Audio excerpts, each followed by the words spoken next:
గుడిలో నిజం తెలుసుకొని అలేఖ్య మెడలో తాళి కట్టి జీవనకి దిమ్మ తిరిగే షాక్ ఇచ్చిన శ్రీను. గుడికి వెళ్ళిన శ్రీను అయితే అన్ని నిజాలు తెలుసుకుంటాడు.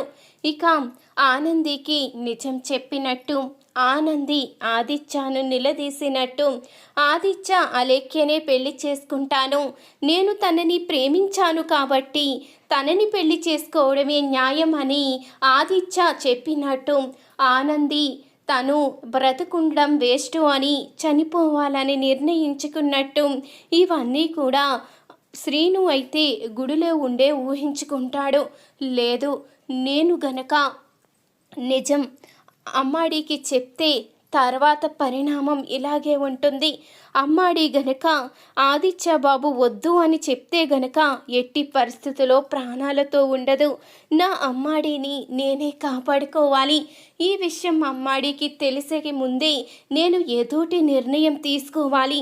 ఈ అలేఖ్య పీడ విరగడవ్వాలి అంటే ఖచ్చితంగా నేను ఏదోటి ఆలోచించి తీరవలసిందే. ఏం చెయ్యాలి అంటూ శ్రీను అయితే ఆలోచిస్తూ ఉంటాడు. ఇక ఆలోచిస్తూ ఉండగా శ్రీనుకైతే అనుకోకుండా ఒక ఐడియా అయితే వస్తుంది. నేను గనక అలేఖ్య మెడలో తాళి కడితే ఈ సమస్య ఉండదు కదా అంటూ ఇక అలేఖ్య దగ్గరికైతే వెళ్తాడు శ్రీను. నీ కారణంగా మా అమ్మాడి జీవితం నాశనం అయిపోతుంటే నేను ఇలా చూస్తూ ఊరుకుంటాను అనుకున్నావు. అమ్మాడి కోసం అవసరమైతే నా ప్రాణాలు కూడా అడ్డు వేయడానికి వెనకాడను.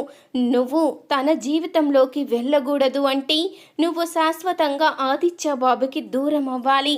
నువ్వు ఆదిత్య బాబుకి దూరం అవ్వాలి అంటే నేను నీ మెడలో తాళి కట్టాలి అంటూ ఇక అమ్మవారి గుడిలో అమ్మవారి ముందే అలేఖ్య మెడలో అయితే ఇక శ్రీను తాళైతే తీసుకుని కట్టేస్తాడు. ఇక శ్రీను తాళి కట్టేసరికి అలేఖ్య అయితే ఒక్కసారిగా షాక్ అవుతుంది.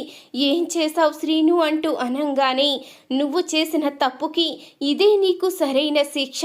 మా అమ్మాడి జీవితం నాశనం అవ్వకూడదు అంటే నీకు ఖచ్చితంగా ఇలా జరిగి తీరవలసిందే అంటూ శ్రీను అయితే చెప్తాడు. అప్పుడే జీవన్ అయితే గుడికి వస్తుంది. నీ కారణంగానే అలేఖ్య ఇలా చేసిందని అర్థమైంది. ఇంకొకసారి గనక మమ్మాడి జీవితం నాశనం చెయ్యాలని చూస్తే నిన్ను కూడా వదిలిపెట్టను అంటూ శ్రీను అయితే అలేఖ్యకు జీవనకి దిమ్మ తిరిగే షాక్ అయితే ఇస్తాడు. చూసారు కదా ఫ్రెండ్స్, ఈ వీడియో కనుక మీకు నచ్చినట్లయితే తప్పకుండా ఒక లైక్ చేయండి. మా ఛానల్ని సబ్స్క్రైబ్ చేసుకుని పక్కనే ఉన్న గంట సింబలపై ఆల్ అని క్లిక్ చేయండి. అప్పుడే మేము పెట్టే ప్రతి వీడియో మీరు మిస్ కాకుండా చూసేవచ్చు.